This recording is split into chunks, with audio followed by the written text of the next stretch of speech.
안녕하세요. 눈에 넣어도 아프지 않을 외동딸을 키우고 있는 평범한 가정주부입니다. 요즘은 매일같이 평화로운 나날들이 이어지고 있지만 이런 평화가 찾아오기 전까지 참 많은 일들이 있었어요. 저는 어렸을 때부터 선천적으로 몸이 몹시 약했습니다. 잔병치레도 잦았고 무엇보다도 기관지가 약하게 태어나 내 5살까지는 거의 병원에 살다시피 했죠. 병원에서는 제게 기관지 합병증이 찾아올 가능성이 높고 합병증이 온다면 큰 수술을 진행해야 하는데 기초 체력이 좋지 않아 힘든 수술을 버티기가 힘들 거다. 오래 살지 못할 가능성이 크다며 미리 부모님께 귀띔을 했었다고 합니다. 그러나 부모님께서는 그런 사실을 전해 들으시고도 저를 포기하지 않으셨어요. 언제나 제 앞에서는 밝은 모습만 보이셨고 희망적인 이야기만 꺼내셨죠. 제 어린 시절을 회상해보면 제게 병원은 그리 무서운 공간이 아니었습니다. 제게 병원은 꼭 커다란 성 같았어요. 어머니께서는 언제나 제게 너는 이 성에 갇혀있는 공주야 라고 말씀해 주셨거든요. 저는 매일같이 어머니와 함께 성 안을 탐험하곤 했고 몹시 즐거웠던 기억이 납니다. 무서운 주사와 치료들은 성의 주인이었던 못된 마법사가 저를 괴롭히기 위해 내리는 벌이었고 매일같이 먹어야 했던 약들은 요정들이 제게 비밀스럽게 구해다 준 선물이었어요. 다른 환자들과 의사, 간호사들은 모두 사람같이 생겼지만 사실은 변신한 괴물들이었고 저는 그들의 감시를 받고 있는 공주였죠. 지금에 와서는 참 황당한 이야기지만 당시에 저는 어머니와 그런 이야기들을 나누는 것이 참 즐거웠습니다. 덕분에 아프고 무서운 치료들과 맛없는 약들도 동화 속의 주인공이 되어 잘 버텨낼 수 있었어요. 성인이 되고 자식이 생기고 나서야 그때 어머니께서 어떤 심정이셨을지 조금이나마 짐작이 가더라고요. 작은 아이가 본인 몸보다 훨씬 커다란 치료기구들을 매달고 하루 종일 고생하는 모습을 보며 어머니는 어떤 심정으로 제 앞에서 그렇게 웃으셨을지, 뒤돌아 혼자서 울음을 삼켜내시던 시간들이 얼마나 많았을지 너무나 죄송하고 한없이 감사한 마음뿐이었습니다. 그런 어머니 덕분에 저는 아팠지만 행복한 어린 시절을 보낼 수 있었고 부모님의 사랑과 정성 덕에 오래 살지 못할 것이라던 병원의 말과는 달리 큰 문제 없이 자라 무사히 성인이 되었습니다. 그러나 성인이 된 후에도 몸이 건강해진 것은 아니었습니다. 저는 여전히 잔병치레가 잦았고 약한 기관지 덕에 속히 말해 개도 안 걸린다던 여름 감기를 달고 살았죠. 조그만 무리해도 남들보다 몇 배는 더 체력 소모가 심했기에 일상생활에도 조금 문제가 있었어요.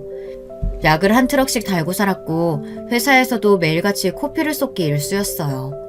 덕분에 회사 사람들은 모두 제 허약한 체질을 알고 있었고 감사하게도 저를 많이 배려해 주셨어요. 남편과의 첫 만남도 회사에서였습니다. 남편은 저희 회사의 거래처에서 일하던 사람이었어요. 계약차 저희 회사에 방문했던 남편이 저를 보고 첫눈에 반해 저에게 먼저 연락처를 물어봤습니다. 솔직히 처음에는 조금 당황스러웠어요. 공적인 자리에서 만나 사적인 태도를 보이는 것도 그렇고 당시 남편이 제 취향은 아니었거든요. 무엇보다도 저는 제 스스로를 돌보기도 힘든 상황이었어요. 꾸준히 병원에 다니며 약을 먹고 있었고 누군가와 연애를 하거나 결혼을 할 만한 상태가 아니라고 생각했습니다. 그러나 남편은 그런 저를 끊임없이 설득했어요. 당신의 몸 상태가 어떻든 죽을 병에 걸렸든 아무 상관없다면서요. 처음에는 그저 입에 발린 말이라고 생각했지만 남편은 참 꾸준했습니다. 결국 저는 그 꾸준함을 못 이기는 척 남편과의 연애를 시작했고 만남은 몹시 행복했어요. 남편과 함께 있을 때는 제가 아픈 사람이라는 사실을 깜빡 잊어버릴 정도로요. 그렇게 시간은 흐르고 남편은 제게 프로포즈를 해왔습니다. 연애를 시작할 때도 그랬지만 저는 프로포즈를 받아들일 때도 많이 망설여졌어요. 저 같은 사람이 좋은 아내, 좋은 엄마가 될 수 있을까 하는 걱정이 있었거든요. 남편의 부모님께서도 제 몸 상태를 알게 되신다면 결혼을 반대하시지 않을까 이런 생각도 들었죠. 그러나 시부모님께서는 저를 몹시 환대해 주셨고 친부모님처럼 제 몸 상태를 걱정해 주셨습니다. 솔직히 처음엔 조금 걱정되는 마음이 들었던 게 사실이야.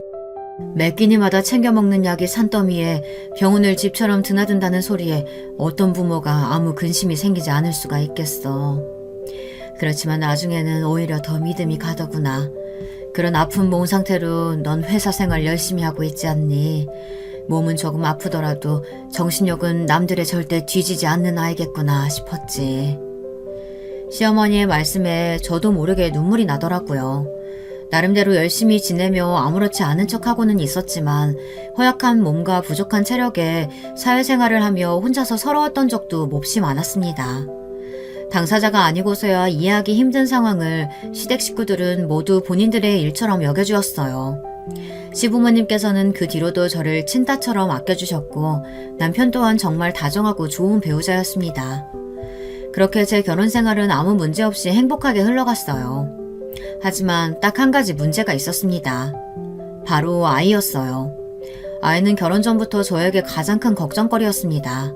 제 몸이 허약하고 힘든 것은 어찌저찌 정신력으로 버텨낸다고 쳐도 아이를 임신하는 것과는 엄연히 다른 문제였으니까요. 저희 어머니께서도 젊었을 적 저처럼 굉장히 허약한 체질이셨다고 합니다. 부모님께서는 아이 계획을 세운 뒤로도 아주 오랫동안 임신이 되지 않아 고생을 하셨다고 해요. 요즘에서야 난임 부부를 위한 시험관 시술이라든지 여러 가지 방법이 시중에 나와 있지만 당시만 해도 아이를 갖지 못하면 여자에게 문제가 있다며 온갖 안 좋은 소리를 듣는 시대였어요. 그런 좋지 못한 시선과 갖은 고생 끝에 가진 아이가 바로 저였습니다. 임신이 되었다는 기쁨도 잠시 저는 어머니 뱃속에 있을 때부터 문제가 많았다고 합니다. 몇 번의 위기를 거쳐 예정일보다도 훨씬 일찍 태어난 저는 인큐베이터에 들어갔고 인큐베이터에서 나온 후에도 신생아 중환자실에 들어가 일주일 넘는 시간 동안 산소호흡기를 달고 있었다고 했어요. 그 뒤로도 기관지에 문제가 있어 어린 시절을 거의 병원에서 보냈었고요.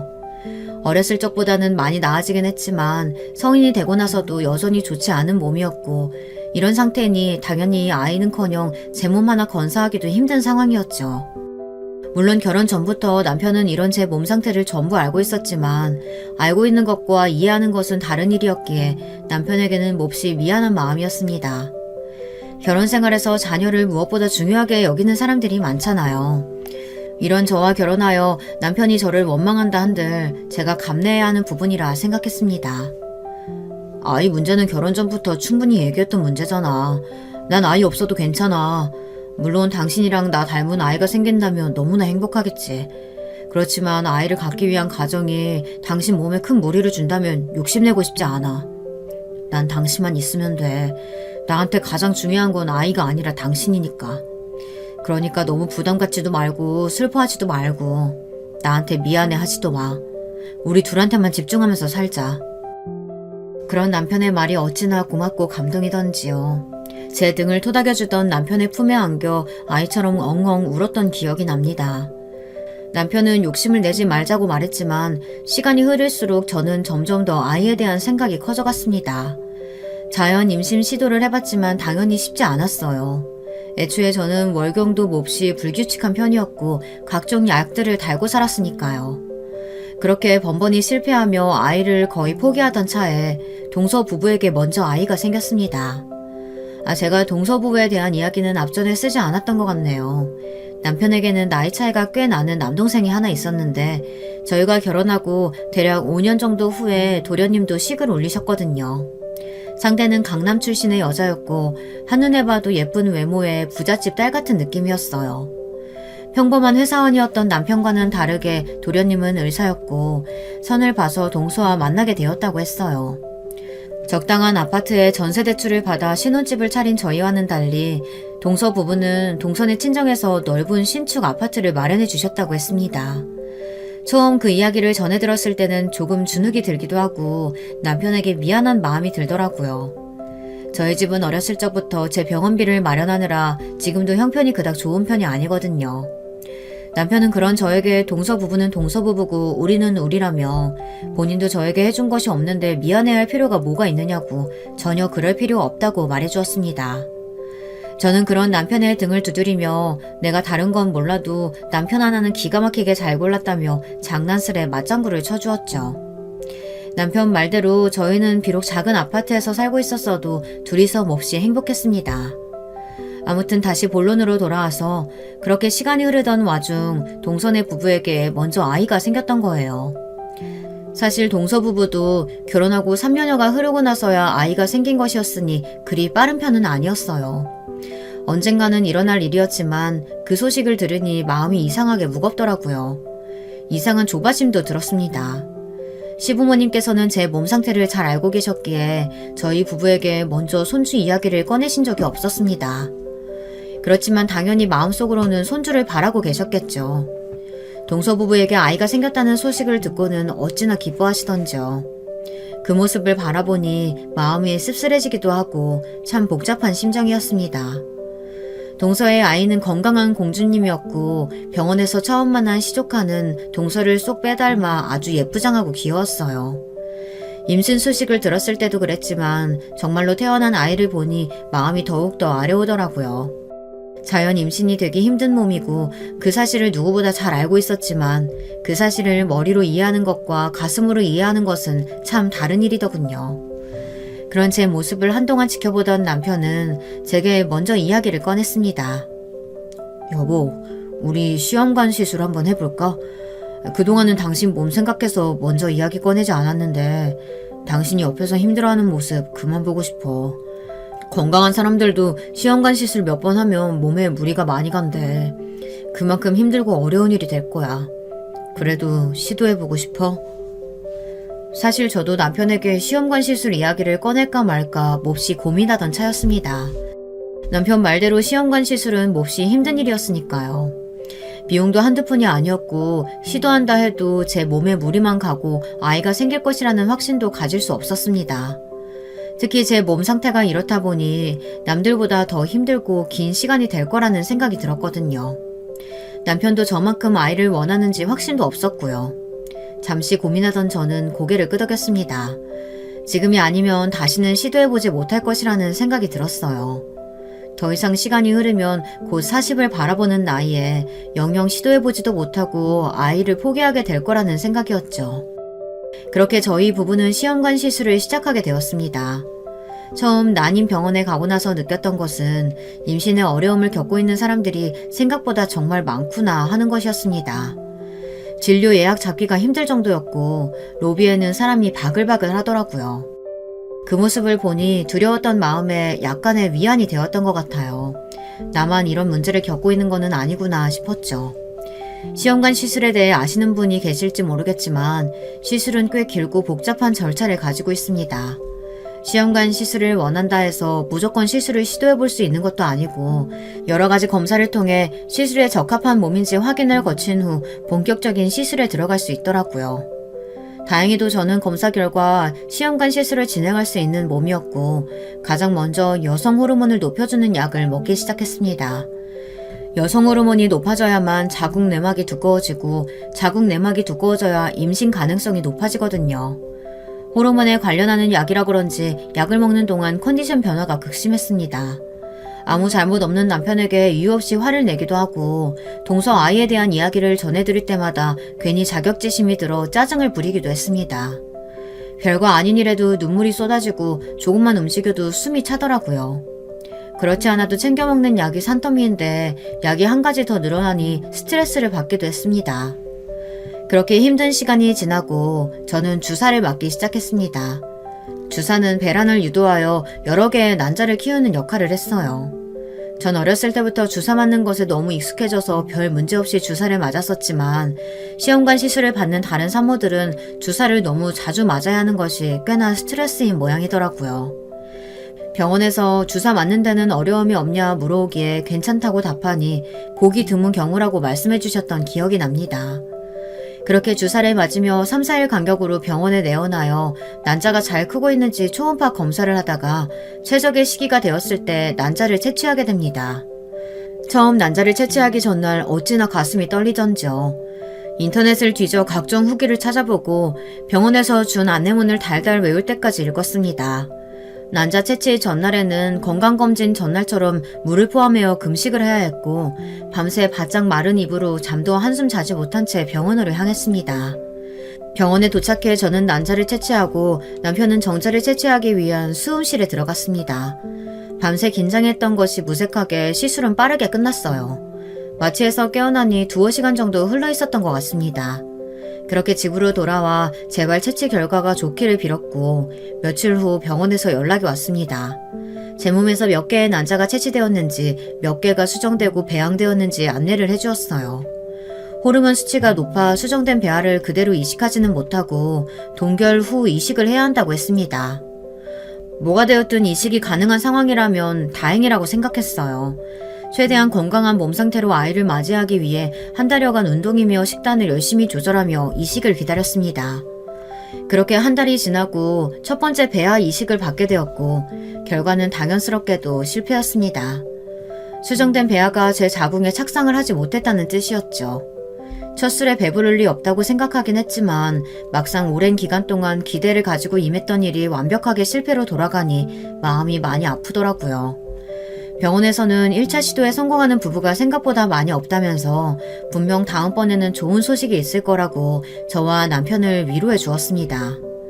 그렇게 저는 2번의 시험관 시술을 더 받았어요. 한 번의 시술에 거의 2, 3개월가량의 시간이 걸리니 반년이 넘는 기간이었죠. 세 번째 이식마저 실패로 돌아가니 눈앞이 정말로 캄캄해졌습니다. 병원에서는 제게 반복적인 착상 실패 검사와 습관성 유산 검사를 받아보라고 제안했어요. 반복적 착상 실패 검사는 시험관 시술 후 임신 실패 3회 이상, 좋은 등급의 배아를 이식해도 착상이 실패할 경우 시행하는 검사이고, 습관성 유산 검사는 여러 번의 자연 유산이나 반복적 착상 실패, 특히 35살 이상 고령의 산모일 경우 받아야 하는 검사였습니다. 2가지 검사는 모두 피 검사로 진행됐어요. 그날은 피를 정말 많이 뽑았습니다. 남편은 그런 저를 보며 이 검사들은 꼭 받아야 하는 것들이냐, 당신 그러다 쓰러지면 어떡하냐 걱정을 해왔지만 저는 이를 꾹 깨물며 버텨냈습니다. 3번의 실패 후 남편은 이제 그만 포기하자, 우리도 할 만큼 했다, 당신 더 이상 고생하는 모습 못 보겠다며 시험관 시술을 그만두고 싶어 했습니다. 그러나 저는 포기하고 싶지 않았어요. 더 이상 정말 가망이 없겠구나 생각이 들 때까지 아이를 위해 노력하고 싶었습니다. 검사 결과 제 피는 단백질 수치가 정상보다 많이 낮다고 했어요. 착상이 되려면 혈액이 평소보다 빠르게 순환이 되어야 하는데 저는 단백질 수치가 낮은 탓에 혈액이 응고되어서 착상이 어려워진 것이라고 했습니다. 결과에 맞는 새로운 약들과 주사를 처방받아 집에 가지고 오는데 눈물이 펑펑 나더라고요. 정확히 무슨 기분이었는지는 설명하기가 어렵네요. 허약한 몸에 대한 원망스러움, 이대로 임신에 실패할 것 같다는 두려움, 남편에 대한 미안함, 모든 감정이 한데 섞여 눈물과 함께 쏟아져 내렸습니다. 검사까지 받고 약과 주사를 산더미처럼 사용했지만 저는 4번째, 5번째 시험관 시술을 모두 실패했고 시술이 진행될수록 몸 상태가 점점 악화되어 가고 있었습니다. 게다가 시험관 시술에 들어가는 비용도 문제였어요. 솔직히 말하자면 모든 일들이 밑 빠진 독에 물 붓기처럼 느껴졌고 5번째 시술마저 실패하자 그만두는 게 맞다는 생각이 들었습니다. 매번 똑같은 시술을 받고 이식을 받고 착상에 성공했는지 실패했는지 기다리는 시간이 너무 고통스럽고 힘들었습니다. 이럴 바에 그냥 포기하고 마음을 편히 먹는 것이 맞지 않나. 저와 남편 둘만으로도 충분히 행복할 수 있는데 내가 너무 쓸데없는 욕심을 부리고 있는 것은 아닌가 생각이 들었어요. 그런 부정적인 생각을 할 때마다 몸 상태는 점점 좋지 않아져만 갔습니다. 제가 시험관 시술을 하며 보낸 고통에 1년 동안 동서의 아이는 무럭무럭 자라고 있었어요. 아이가 무탈하게 자랄 수 있는 것은 몹시 기뻐해야 할 일이었지만 그런 아이를 보며 마음이 허탈해지는 것은 어쩔 수가 없더라고요. 물론 그렇다고 해서 동서가 아이가 원망스럽지는 않았어요. 조금, 아니 몹시 부러울 뿐이었죠. 여보, 우리 이번 시술을 마지막으로 그만두자. 이러다가 당신 잘못될까봐 나 너무 무서워. 당신 매일 밤마다 기침하고 힘들어할 때마다 마음이 찢어질 것 같아. 안 그래도 몸 약한 사람이 매번 피 뽑고 주사 맞고 약은 또 얼마나 많이 먹어. 여기서 그만두는 게 맞을 것 같아. 이번이 정말 마지막이라고 생각하고 해보자. 결국 저는 남편의 말대로 마지막 시술을 진행하게 되었습니다. 평소와 같은 수순이었지만 마지막 시술은 이상하게 시간이 빠르게 흘러갔던 것 같아요. 배아 이식을 받고 임신 확인을 위해 피검사를 받은 후 기다리는데 처음으로 마음이 편하더라고요. 이번에도 임신에 실패하면 정말 아이를 만날 운명이 아니었나 보다 그렇게 받아들일 준비가 됐기 때문이었던 것 같아요.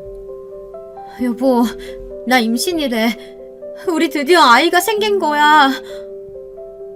피검사 결과 정말 놀랍게도 착상에 성공했고 터질 것 같은 심장을 붙잡고 바로 남편에게 전화해 사실을 알렸습니다. 남편은 제 임신 소식에 아이처럼 엉엉 울며 기뻐했어요. 제 뱃속에 생명이 생겼다고 생각하니 어안이 벙벙하더라고요. 얼마 후에 초음파로 아기집이 생긴 것을 확인하고 산모 등록까지 하고 나서야 드디어 제가 엄마가 될 준비를 시작했다는 것이 실감이 났습니다. 결혼 후 정확히 10년 만의 일이었어요. 엄청난 늦깎이 부모였죠. 시험관 시술이 서너 번 넘어가자 주변에서는 모두 슬슬 포기하라 말했었고 아무도 결과에 대한 기대를 하지 않았습니다. 사실상 남편과 저도 마지막이라고 생각하고 반쯤은 포기한 상태로 임했던 시술이었는데 기적처럼 임신이 되었던 거예요. 제가 임신에 성공했다는 소식에 시부모님께서는 저희 친정 부모님보다 더 기뻐해 주시며 진심 어린 축하를 전해오셨습니다. 너희의 간절함과 진심이 하늘에까지 닿아 아이를 선물해 주신 거라면서요. 제 임신 소식에 동서도 딸아이를 데리고 와서 저를 축하해 주었습니다. 그 무렵 시조카는 막 세 돌이 지났을 무렵이었고 오랜만에 만난 시조카는 말도 참 잘하고 아장아장 잘 걸어다니더라고요. 형님 정말 축하드려요. 그동안 너무 고생 많으셨어요. 저희 애한테도 드디어 사촌동생이 생기겠네요. 그동안 어찌나 동생이 갖고 싶다고 저를 졸라대던지 미안한 마음이 컸었는데 이렇게 동생이 생기게 돼서 너무 기뻐요. 건강하게 아이 낳으셨으면 좋겠어요. 동서가 사가지고 온 선물은 바로 복숭아였습니다. 제가 과일 중 가장 좋아했던 것이 복숭아였거든요. 그 사실을 알고 있던 동서는 저를 위해 복숭아를 사온 것이었겠지만 저는 그 복숭아를 보고 몹시 슬퍼지고 말았습니다. 동서, 실은 임신하고 나서 갑자기 알레르기가 생겨서 복숭아를 못 먹어. 근처에 있기만 해도 기침이 너무 심해져서 너무 먹고 싶어서 나도 몇 번 사왔었는데 도저히 안 되겠더라고. 임신하면 이유 없이 갑자기 알레르기가 생기는 경우가 종종 있긴 하대. 근데 그게 하필 복숭아라니 너무 슬피긴 하지만 아무튼 마음은 잘 받을게. 어머 형님, 복숭아 알레르기가 생기셨다고요? 저도 복숭아 알레르기 있어요. 제 말에 동서는 몹시 놀란 얼굴이었어요. 알고 보니 동서가 복숭아 알레르기를 가지고 있다고 했습니다. 저와 다르게 동서는 어렸을 적부터 아주 심한 복숭아 알레르기를 알아왔다고 했어요. 복숭아라면 쳐다도 보기 싫을 정도로 질색을 하지만 제가 가장 좋아하는 과일이 복숭아였기에 일부러 복숭아를 사 꽁꽁 포장을 해왔던 거예요. 그런 동서의 마음이 너무 예쁘고 고맙더라고요. 그렇지만 당연히 그 복숭아는 먹을 수 없었고 결국 포장된 채 그대로 저희 친정 부모님께 가져다 드렸습니다. 사실 저는 어렸을 적부터 편식이 몹시 심했고 과일도 별로 좋아하지 않았었는데 유일하게 좋아했던 것이 복숭아였습니다. 제가 복숭아를 좋아한다는 사실을 동서가 알고 있을 정도였으니 말 다 했죠. 알레르기가 생긴 뒤로 복숭아를 먹는 것은 꿈에도 꿀 수 없었지만 그럼에도 임신기간 중 가장 먹고 싶었던 것이 복숭아였습니다. 복숭아가 근처에 있기만 해도 코가 몹시 간지러워지며 재채기가 나오고 심하면 몸에 두드러기가 올라올 정도였어요. 정말 너무 괴로웠습니다. 왜 하필 가장 좋아하던 것에 알레르기가 생긴 걸까 원망스럽기도 했고요. 임신한 뒤로 하루하루가 너무 행복하고 기뻤지만 모든 일이 순탄하게 풀리지는 않았습니다. 저는 여전히 몸이 허약했고 아이는 제 뱃속에서 10달을 자라야 했으니까요. 그토록 원하던 아이였는데 정말 애 낳는 게 보통 일이 아니더라고요. 임신 초기에는 극심한 입덧으로 살이 5kg씩 빠지기도 하고 배가 점점 불러오면서 조금만 움직여도 숨이 차고 숨을 쉬는 것도 몹시 힘들어졌어요.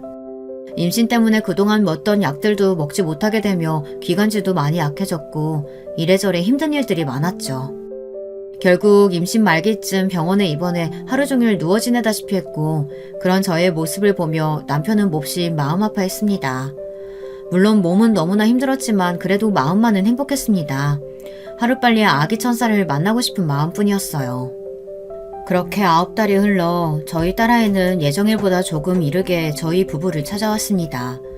건강한 몸으로 저와 남편을 찾아와준 공주님에게 너무나 고마운 마음이었어요. 제게 아이가 생길 것이라고는 결혼할 때까지만 해도 전혀 생각하지도 못했었는데 제 품 안에 안겨 병실이 떠나가라 우는 아이를 보니 저도 모르게 눈물이 나더라고요. 시부모님이며 친정 부모님이며 함께 우시는 통에 병실은 온통 울음바다가 되었고 너무나 행복한 눈물이었습니다. 동서는 병원에 찾아오지는 못했지만 전화로 제 안부를 물어봤어요. 형님 고생 많으셨어요. 아이는 좀 어때요? 형님께서는 아픈 곳 없으세요? 동서 걱정해줘서 고마워. 걱정 많이 했는데 다행히 애는 아픈 곳이 없대. 지금 옆에 누워서 잘 자고 있어. 나도 크게 아픈 곳 없이 멀쩡하고. 멀쩡하다고요? 아픈 곳이 하나도 없으세요? 아주 작은 것도요? 물론 몸이야 좀 안 좋긴 하지. 그렇지만 애 낳고 나서 멀쩡한 사람이 어딨어. 그럼 애는요? 애도 완전히 멀쩡해요? 잘못된 곳이 하나도 없대요? 아주 건강하다는데. 동서 왜 그래? 무슨 일 있어? 아니에요. 제가 좀 바빠서 다시 연락드릴게요. 그렇게 전화는 끊어졌고 이상한 동서의 반응에 뭔가 찜찜한 기분이었습니다. 어딘가 의문스럽기는 했지만 저는 막 출산을 마친 참이었고 시부모님과 친정 부모님을 상대하기에도 바빴기에 그 통화는 금세 뇌리에서 잊혀졌어요.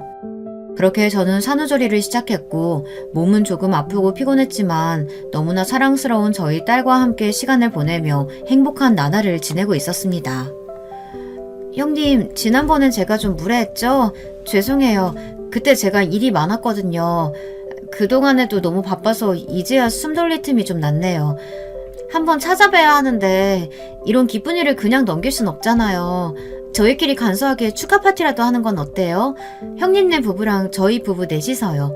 제가 형님네로 갈게요. 동서에게 오랜만에 연락이 왔고 동서는 제 출산을 기념하여 축하 파티를 하자고 했습니다. 딱히 거절할 이유가 없는 제안이었기에 가볍게 승낙했고 동서는 날짜에 맞춰 음식과 술들을 바리바리 싸들고 저희 집에 찾아왔어요. 동서는 갈비찜이며 미역국이며 산모에게 좋다는 요리들을 엄청나게 해왔더라고요. 그런 모습에 병원에서의 전화는 진작에 잊혀진 지 오래였고요. 동서에게 몹시 고마운 마음이었습니다. 다른 집안 동서들은 서로 비교하고 상대를 깎아내리거나 사이가 좋지 않은 집안들도 많다던데 저는 전생에 무슨 복이 있길래 이렇게 좋은 시댁 식구들을 만났나 싶은 생각이었어요. 그때까지만 해도 그랬죠. 그 뒤로 그렇게 끔찍한 일이 생길 것이라곤 전혀 상상도 하지 못했으니까요. 제가 아주 귀한 술을 준비했어요. 이런 특별한 자리에 어울리는 술이죠. 어렵게 준비한 거니까 다들 빼지 마시고 오늘 같이 마시는 거예요. 자, 이건 형님 잔, 이건 아주버님 잔. 이 술이랑 세트로 나오는 잔이에요. 한눈에 봐도 고급스럽죠? 동서는 본인이 아주 귀한 술을 준비했다며 몹시 고급스러워 보이는 술과 술잔 세트를 건넸습니다. 무슨 술이냐 물으니 과실주라고 하더라고요. 동서는 앞으로 육아하려면 고생할 일 투성일 텐데 오늘만큼은 편하게 마시라며 제 잔에 술을 따라주었습니다. 동서, 이거 복숭아주 아니야? 동서가 따라준 술을 마시려 입을 가져다 대는데 바로 기침이 터져나왔어요. 묘하게 익숙한 향이 나 코를 가져다 대고 냄새를 맡아봤더니 여튼 복숭아 향이 났습니다. 복숭아 향이 난다는 것을 알게 되자 코끝이 간지러워지면서 재채기가 연거푸 나왔어요. 네? 갑자기 왜 그러세요? 괜찮으세요, 형님? 복숭아주라뇨. 제가 형님 복숭아 알레르기 있는 걸 알면서 복숭아주를 준비했겠어요? 당연히 아니죠. 저도 복숭아 알레르기 있는 거 알고 계시잖아요. 다른 과일 향이랑 착각하신 거 아니에요? 동서는 몹시 황당하다는 얼굴이었고 남편과 도련님도 각각 본인의 잔을 맡아보더니 복숭아 향은 전혀 나지 않는다면서 임신기간 동안 복숭아를 못 먹은 아쉬움 때문에 상상으로 복숭아 향을 맡는 거 아니냐며 농담을 하더라고요. 정말 복숭아 향이 나는 건 나뿐인가 싶어 일단 더 이상 이야기를 꺼내지는 않았습니다.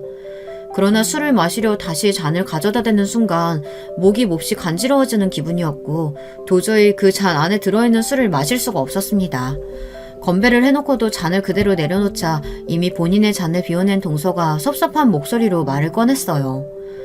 형님 정말 안 드실 거예요? 제가 형님 생각해서 귀한 술로 준비해온 건데 진짜 복숭아주 아니에요. 저 보세요. 저도 마셨잖아요.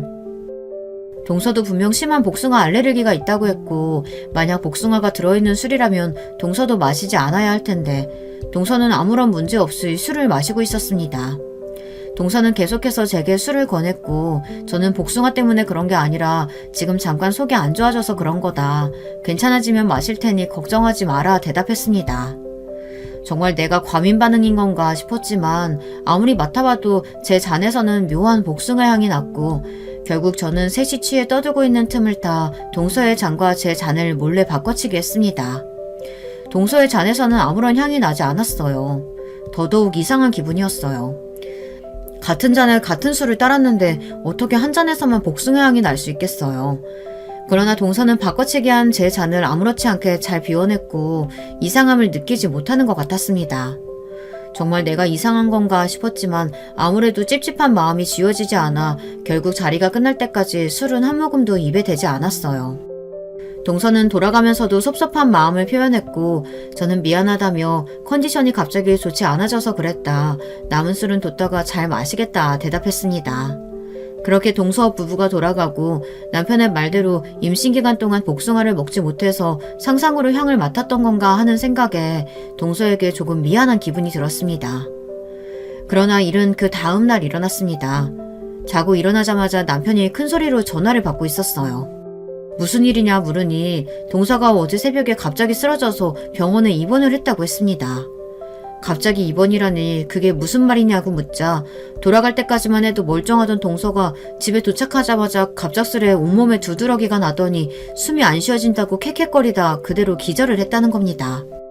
너무나 놀란 도련님이 급하게 병원으로 동서를 데려갔고 동서가 쓰러진 이유는 다름 아닌 복숭아 알레르기 때문이었습니다. 그 사실을 알게 된 순간 확신이 들었어요. 동서는 제 잔에만 복숭아를 문질렀거나 복숭아 털을 뿌렸거나 뭐가 되었든 간에 복숭아로 무슨 짓을 했었던 겁니다.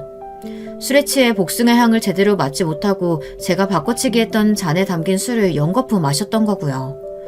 취기에 가려져 있던 알레르기가 집에 돌아가는 길에 점점 심해지다가 결국 집에 도착하자마자 그대로 올라오면서 기절을 했던 겁니다. 동서는 몹시 심한 복숭아 알레르기를 앓고 있었기에 목 안쪽이 온통 통통 부었다고 해요. 조금이라도 병원에 늦게 갔다면 목숨을 잃었을 수도 있었다고 합니다. 동서가 제 시간에 병원에 도착해 무사히 치료를 받은 것은 참 다행인 일이었지만 그와는 별개로 몹시 의문이 들었어요. 동서가 도대체 왜 그랬을까? 저는 평소에 동서와 사이도 좋은 편이었고 동서와 저 사이에는 아무런 문제가 없었어요. 제가 복숭아 알레르기가 있다는 것을 알면서도 이런 일을 벌릴 만한 아무런 동기가 생각나지 않았습니다. 남편과 도련님은 갑자기 왜 도대체 동서에게 복숭아 알레르기가 올라왔던 건지 정말 그 술에 복숭아라도 들었던 건 아닌지 그런 대화를 나누고 있었지만 저는 차마 제 이야기를 두 사람에게 꺼낼 수 없었습니다. 동서가 안정을 찾으면 동서와 먼저 이야기를 나눠봐야겠다는 생각이 들었죠. 그렇게 찜찜한 기분으로 아이를 돌보고 있는데 그날따라 아이가 잠도 잘 자지 않고 하루 종일 울음을 그치질 않더라고요. 어제 낯선 사람들이 찾아와서 그런가 아니면 어딘가 아픈가 걱정되는 마음에 열도 재보고 이리저리 살펴봤지만 큰 문제를 찾을 수는 없었어요. 남편한테 이야기를 꺼내니 원래 신생아들은 아무 이유 없이 울기도 하는 거라며 너무 걱정할 필요 없다고 말했어요. 내가 너무 예민하게 굴었나 싶어 그저 아이가 진정되기만을 기다렸습니다. 그러나 며칠이 지나도 아이는 하루 종일 울음을 그치지 않았고 열까지 오르락내리락하며 상태가 좋지 않아졌어요. 병원에 데리고 가보기도 했지만 큰 문제가 없다고 말했죠. 열이 너무 오르면 먹이라고 해열제를 조금 처방해 주었을 뿐이었습니다. 그런 아이 때문에 동서의 일은 머릿속에서 잊혀진 지 오래였고 하루 종일 아이 곁에 붙어 간호하는데 온통 신경이 쏠려 있었어요. 그날도 남편과 함께 아이를 돌보다 남편은 지쳐 먼저 골아떨어졌고 저는 아이의 침대 앞에서 꾸벅꾸벅 졸며 아이를 살피고 있었던 중이었습니다. 흐릿한 시야 사이로 뭔가 새노란 것이 보였어요. 처음엔 잘못 본 줄 알았는데 확실하게 노란 종이가 아이의 침대 뒤편으로 찔끔 튀어나와 있었습니다. 매트리스와 나무 받침대 사이에 무언가 끼워져 있었고 저게 뭐지 싶어 조심스레 종이를 잡고 살살살 당겨보았어요. 아이의 침대 뒤에서 나온 것은 정말 예상하지 못했던 물건이었습니다. 바로 부적이었어요. 노란색 종이 위에 알 수 없는 빨간색 한자가 쓰여져 있었고 너무나 놀라 숨이 훅 멎을 정도였습니다. 부적을 발견한 순간 가슴이 쿵쿵쿵 빠르게 뛰기 시작했어요. 도대체 이런 물건이 왜 우리 아이 침대에 끼워져 있었던 거지? 언제부터 여기에 있었지? 침대를 살 때부터? 복잡하던 머릿속은 이내 곧 한 가지 결론으로 모아졌습니다. 동서가 아이 침대에 이 부적을 놓고 간 것이다. 아기 침대를 산 후에 저희 집에 들어왔던 외부인은 동서 부부가 유일했으니까요. 왠지 모르게 제 촉이 그렇게 말하고 있었습니다. 떨리는 가슴을 부여잡고 저는 그 부적을 가방에 챙겼어요. 부적을 침대에서 떼어나고 나니 우연의 일치인지 그날 새벽은 아이가 울지도 않고 얌전하게 잠을 잘 자더라고요. 그렇게 다음날 아침이 밝자마자 저는 부적을 들고 동서의 집을 찾아갔습니다. 동서, 나랑 할 얘기 있지? 동서 앞에 침대에서 찾아낸 부적을 던져놓자 동서는 귀신이라도 본 것처럼 얼굴이 창백해졌습니다. 한참 동안 아무 말도 하지 못하고 부적을 바라보던 동서는 울음을 쏟아내기 시작했어요. 저는 그런 동서를 다그치지 않고 가만히 동서가 진정될 때까지 기다렸습니다. 한참을 오열하던 동서는 기어들어가는 목소리로 겨우 입을 열었습니다. 실은 저희 애가 많이 아파요. 아픈 지 10달 정도 됐어요. 딱 형님이 임신하셨던 시기부터요. 매일 밤마다 열이 오르고 이유 모를 두통이며 복통이며 아픈 것이 계속 생겼어요. 아무것도 먹고 싶지 않아 했고 아이는 날이 갈수록 살이 빠지고 기운도 없어졌어요. 병원에 데리고 다니면서 온갖 검사 다 받아봤지만 이유는 알 수 없다고 하고요. 특별히 아픈 것도 없다고요. 그렇지만 밤만 되면 아이는 너무나 아파하고 힘들어했어요. 원인은 알 수 없다고 하니까 주변에는 이렇다 알릴 수도 없었고 해결 방법이 없었죠. 그렇게 매일같이 반복되는 통증에 저도 아이도 둘 다 몹시 지쳐가고 있었어요. 그런데 갑자기 어머니께 연락이 왔어요. 저희 친정 어머니요. 저희 친정 어머니께서는 무당이시거든요.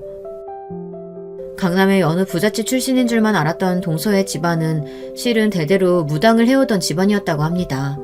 신통하기로 유명해서 오래전부터 사람들이 줄을 서서 찾는 집이었고 복비로만 건물을 세울 정도로 돈을 많이 벌었다고 해요. 그러나 동서를 낳고 나선 더 이상 신을 모시지 못하게 되었고 동서도 신기를 전혀 물러받지 못해 맥이 끊겼다고 합니다. 동서를 낳은 뒤로는 무당일을 그만두고 조용히 지내고 계시던 중이었지만 신기가 완전히 사라지신 건 아니었나 봐요. 동서가 먼저 아이가 아프다고 연락드리지도 않았는데 친정 어머니 쪽에서 아이 아프지? 하며 연락을 해오셨다는 겁니다.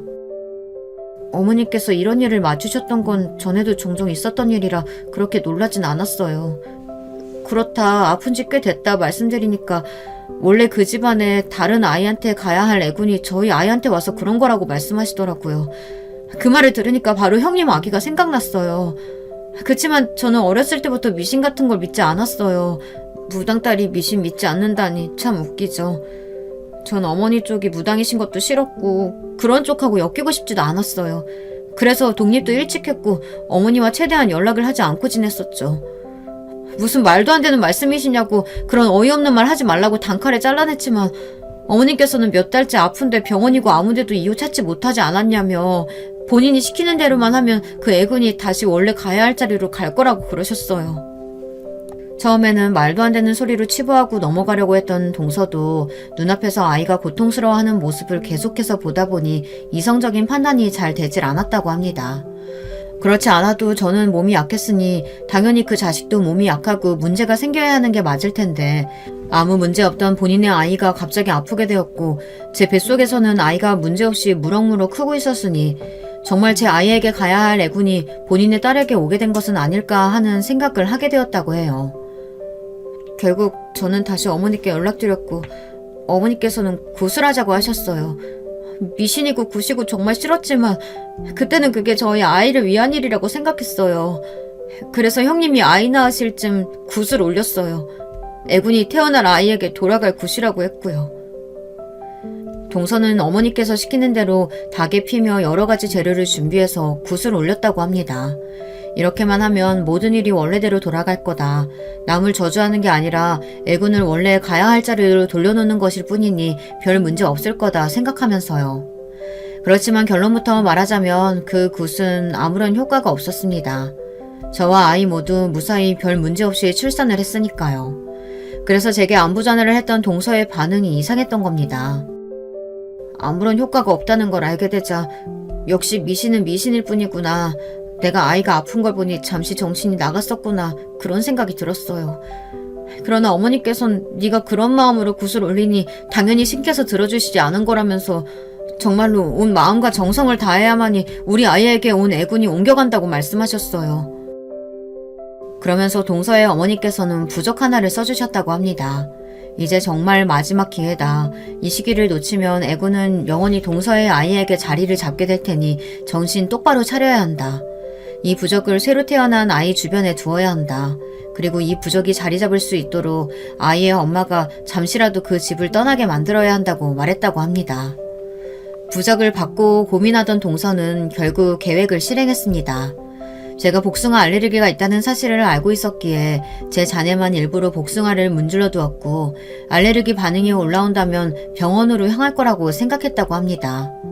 그러나 계획과는 다르게 제가 잔을 입에도 대지 않자 실패했다고 생각하고 돌아가는 길에 부적이라도 놓고 가려고 했지만 타이밍이 맞지 않아 제대로 넣지도 못하고 아이 침대 뒤에 급하게 끼워놓고 돌아갔던 것이었습니다. 치기가 오르기도 했고 부족에만 신경을 쓰느라 본인의 잔을 바꿔치기 당한 것도 모르고 복숭아 잔으로 술을 연거푸 마셨고 긴장이 풀리자 그제서야 알레르기 반응이 급속도로 올라온 것입니다. 형님께 위해를 가할 생각은 정말 없었어요. 너무 죄송해요. 제가 잠시 미쳤었던 것 같아요. 이런 짓 한다고 저희 아이가 나아질 리가 없는데 그냥 어디든 탓할 곳이 필요했었나 봐요. 정말 죄송해요. 죄송해요. 그렇게 동서는 한참을 울며 제게 사과를 해왔고 저는 머리가 너무 띵했습니다. 일단 생각을 좀 정리하겠다며 오열하는 동서를 뒤로 한 채 집으로 향했습니다.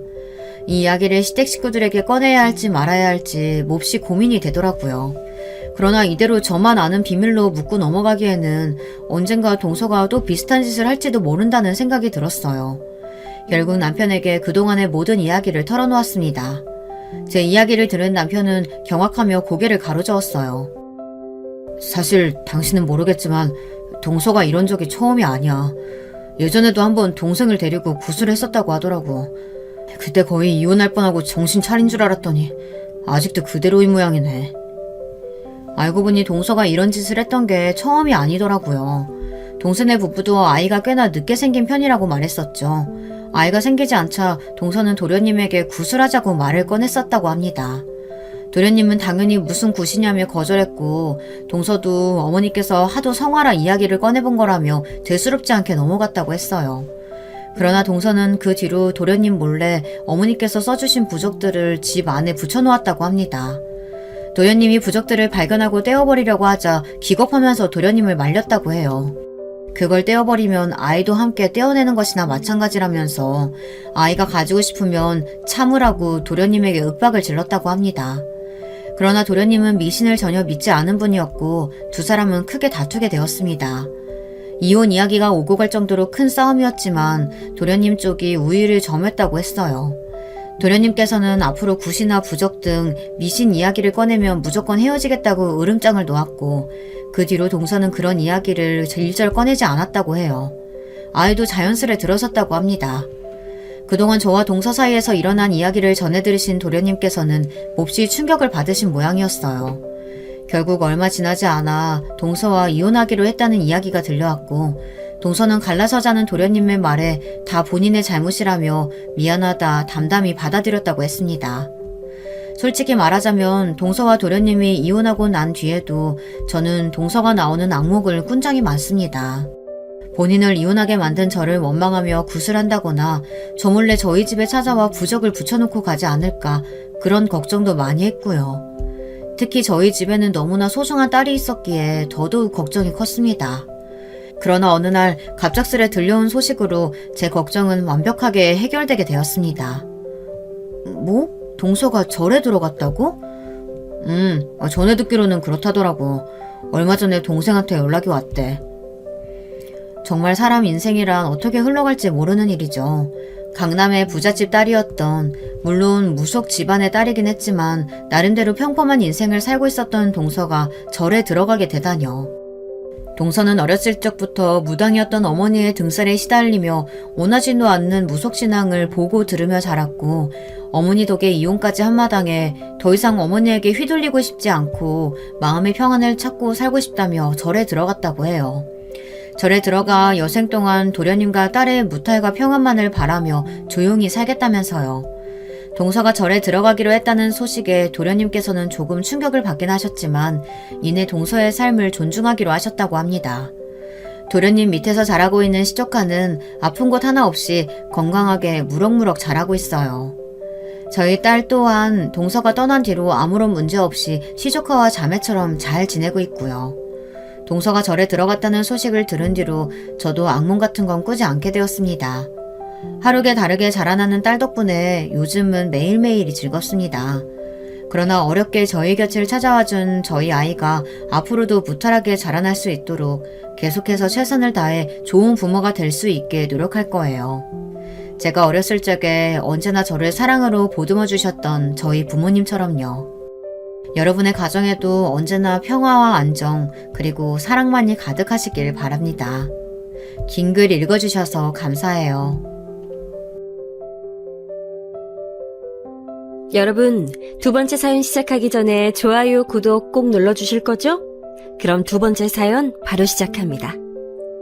살다 보면 적어도 한 번쯤은 내 기준에 참 개념 없이 보이는 사람을 마주하게 되는 것 같아요. 이런 상대를 만약에 한 집안에서 만나게 된다면 그거야말로 정말 골치 아픈 일이 되겠지요. 피할 수 없다면 즐겨라 라는 말이 있다지만 과연 그럴 수 있을지 바로 이 사연에서 확인해 볼게요. 여러분 안녕하세요. 저는 가끔 밤에 얼른 잠이 안 올 때마다 사연에 빠지다 채널을 찾고 있는 사람이에요. 기혼자분들께서는 결혼을 몇 살에 하셨나요? 저는 30이 넘어서 결혼했는데요. 저는 남편이랑 동갑내기예요.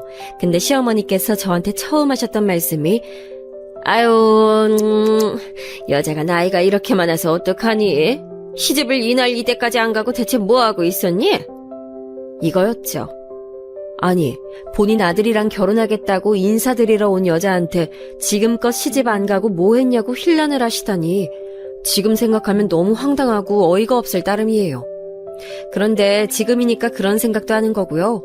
당시에는 그저 어색한 웃음만 지으면서 상황이 얼른 지나가기를 기다렸었던 것 같아요. 나이가 너무 많아서 그런가 아유 풋풋한 느낌이라는 게 하나도 안 풍겨오네. 하지만 시어머니께서 고개를 살짝 저으시며 그렇게 말씀하시자 저도 이제 조금은 울컥했죠. 한 번 딱 그렇게 말씀하시고 만 게 아니라 2번, 3번 그런 말씀을 계속하셨어요. 제가 나이가 많아서 싱그럽지 못하고 노숙한 느낌만 난다고요. 그래서 남편의 나이를 들먹일 수밖에 없었네요. 저 어머님, 근데 저랑 이 사람이랑 둘이 동갑이에요.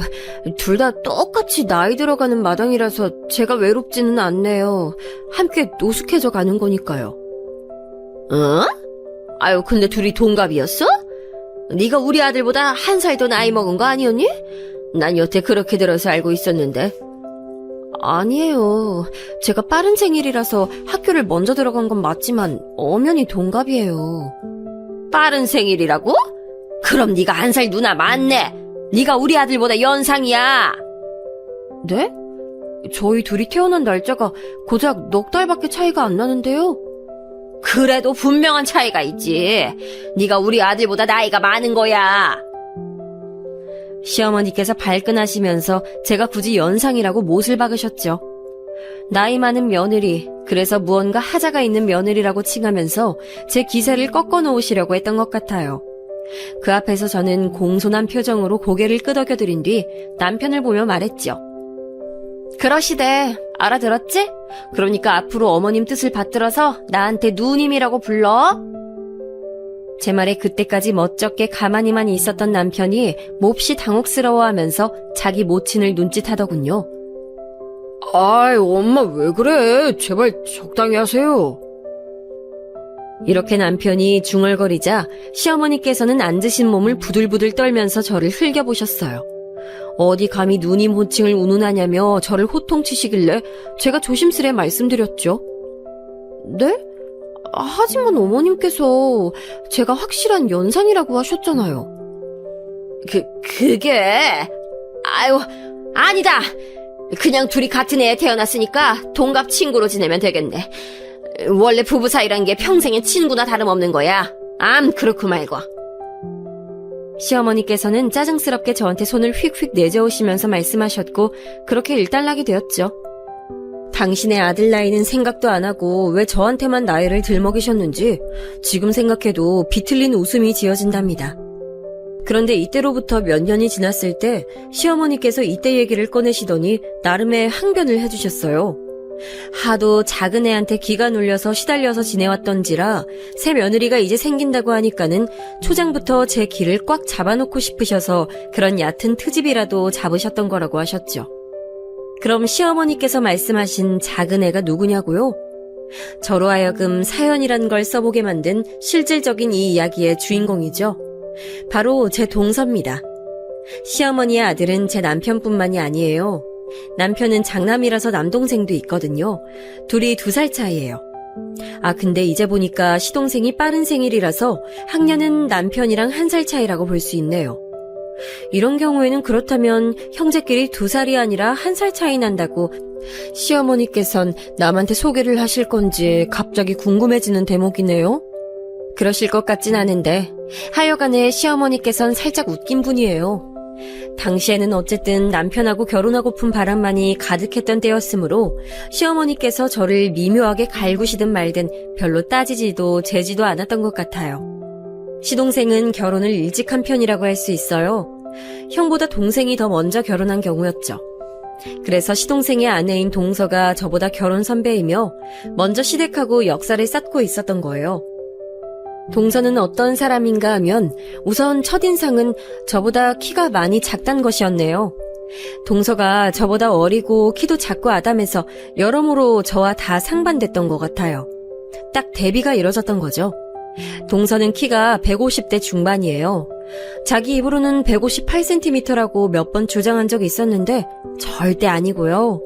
저 같은 경우에는 인생에서 가장 크게 키가 나왔던 게 170cm였고 대부분 168cm 정도예요. 동서랑 10cm 이상 키 차이가 나는 건데 이렇다 보면 여러분도 아시겠지만 키뿐만 아니라 덩치에서 확 차이가 난답니다. 단신과 장신은 골격이 다르거든요. 그래서였을까요? 동서는 저에게 거인 같다고 그랬어요. 저를 향해서 와 진격의 거인이다 라고 하길래 저는 그게 뭐냐고 물었었죠. 그것도 모르세요? 형님 진짜 옛날 사람 같으시네. 최신 유행하는 거 못 따라가는 티가 이런 데서도 팍팍 나네요. 요즘에 인기 많은 일본 만화인데 우리나라에서도 웬만한 만화 팬들은 다 알고 있고요. 만화 안 보는 사람도 인터넷만 자주 하면 그 작품 뭔지 다 알아요. 초대형 거인들의 습격에 맞서서 주인공들이 싸우고 뭐 그런 소년 만화인 듯 싶었어요. 그런 작품이 있거나 말거나 솔직히 저랑 무슨 상관이겠어요. 동서 말대로 제가 어리고 젊은 친구들 사이에서 뭘 유행하는지 잘 모르기도 했고요. 관심 자체가 없었어요. 하지만 저를 볼 때마다 특히 제가 자리에 앉아있다가 일어나는 순간마다 동서가 와 진격의 거인 이렇게 외치니까 너무너무 짜증이 나는 거지요. 동서가 그러는 걸 목격했음에도 제재도 안 하고 모르는 척하는 남편의 태도도 짜증스러웠고요. 물어보니까 남편도 그 작품을 보진 않으나 그게 뭔진 알고 있다고 그랬어요. 유치한 동서의 놀림이 언제까지 가려나 싶어서 그냥 두고 봤는데요. 어느 날은 저한테 그냥 진격의 거인이라고 하지 않고 무슨 거인이라고 이름을 붙여서 부르더라고요. 그게 뭔가 싶어서 그날 인터넷에 검색해봤었어요. 그랬더니 그 작품에 나오는 거인들 중에서도 유난히 눈이 부리부리한 인상에 좀 특이하게 생긴 거인 캐릭터였더군요. 그걸 저한테 동서가 갖다 붙인 겁니다. 와, 그거 알고 나니까 너무 신경질이 났어요. 참다 동서한테 따졌죠. 동서, 뻔히 그런 소리 듣기 싫어하는 사람한테 자꾸만 놀려대는 이유가 뭐야? 한두 번 그럴 때야 나도 웃어 넘겼지. 이건 해도 너무하잖아. 눈이 큰 특징에 맞춰서 놀려대다니 너무 무례하고 당하는 입장에서는 기분 나빠. 제가 유전을 그렇게 받아서 눈이 좀 커요. 그냥 쌍꺼풀이 겉으로 진 것뿐만은 아니라 눈알 사이즈 자체가 큽니다. 여자로서 눈 큰 게 작은 것보단 낫다고 해서 나름 매력 포인트라고 생각을 해오긴 했지만 어렸을 때는 학교 친구들한테 왕눈이 소리를 좀 듣고 살 수밖에 없었네요. 그걸 동서가 써먹으니까 너무 얄미웠던 거예요. 그리고 정말 솔직히 말하자면 제가 동서한테 살짝 그 시점에서 앙금이 있었어요. 왜냐하면 저희 부부 결혼식 날에요. 동서가 옷을 아주 미묘하게 입고 왔었거든요. 밝은 색부터가 눈길을 사로잡았었죠. 그 정도면 어떻게든 튀어보려고 작정을 했던 게 아닐까 충분히 의심이 가고도 남는 차림새였고요. 결혼식 도중에는 정신이 없어서 잘 몰랐는데 식 마치고 나서 동서를 보고 얼마나 놀랐었는지 몰라요. 특히 나중에 사진 나온 거 보니까 어이가 없었고요. 하지만 우더른들께서 아무 지적도 안 하시길래 참고 넘겼었건만 동서가 저 결혼한 후에도 제 심기를 살살 긁으며 건드리니 분란 만드는 거 안 좋아하는 제 성격에도 불구하고 터질 수밖에 없었던 것 같아요. 제가 조목조목 그리고 조곤조곤하게 동서한테 잘못을 짚어주면서 앞으로는 조심해줬으면 좋겠다고 그랬을 때요. 가만히 듣고 있던 동서가 이윽고 입을 열더니 꺼낸 말이 가관이었답니다. 형님은 제가 괜히 이런 줄 아시나요? 제가요, 엄연히 이 집안에 먼저 들어와 있던 사람이고요. 제가 끓여놓은 것들이 한두 가지가 아니에요. 형님은 제 방식을 배우고 또 먼저 양해를 구해야 맞았던 건데 그런 걸 전혀 안 하시더라고요? 개념 없이? 뭐라고? 내가 개념이 없어? 아니, 무슨 양해를 내가 동서한테 구했어야 맞았다는 거야? 나는 이해가 안 돼. 하나하나 저한테 물어가면서 허락을 받고 그 다음에 움직이셔야 하는 게 맞았다고요. 이게 그렇게나 이해가 안 가세요? 처음에도 말이죠. 부엌에서 같이 일을 할 때 형님이 선반 이곳저곳 다 열어보면서 양념 찾고 냉장고 마구 뒤적거리는 거 보면서 저 솔직히 너무 화가 나는데 그래도 제가 참았습니다. 지켜보니까 형님이 고의로 그러신 것 같지 않긴 했는데 원체 무식한 분 같아서요? 동서! 말 가려서 했으면 좋겠어? 내가 동서 눈에 거슬렸을 수는 있겠지. 동서 말대로 내가 늦게 이 집안에 들어온 사람이니까. 동서가 주인의식이 있을 수 있다는 것까지도 내가 이해를 하겠다고. 근데 내가 동서 마음에 안 든다고 해서 사람을 살살 약올려가면서 놀려댄 거야? 이거 너무 유치하다고 생각하지 않아? 따지고 보면 내가 윗사람이야. 동서가 건방진 거라고. 와, 본색 나오시네요? 무서워라. 핫바리 전문대 나오신 분께서 영특한 척 하시는 거. 저 지금 솔직히 너무 웃긴데 웃음 참는 중이에요.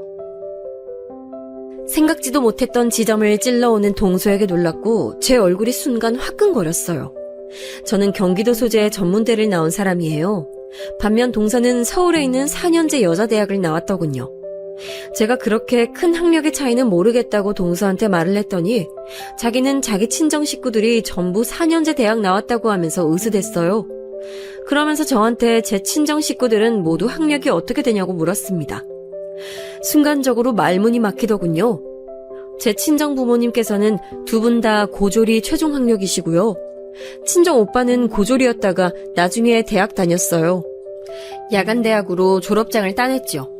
친정 여동생은 경기도에 있는 나름 꽤 알아준다는 4년제 대학에 들어갔다가 중퇴를 했고요.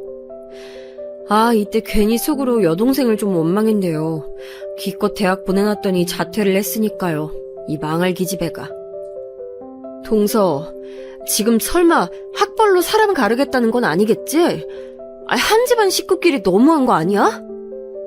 너무하거나 말거나 사실이 그렇잖아요? 형님, 말 나온 김에 고등학교는 어디서 다니셨어요? 좋은 동네였나요? 그건 갑자기 왜 묻나 했더니만 자기가 다닌 고등학교는 학군이 좋았다는 얘기를 하고 싶어서 밑밥을 뿌린 거였더군요. 이날 진짜 속이 상했네요.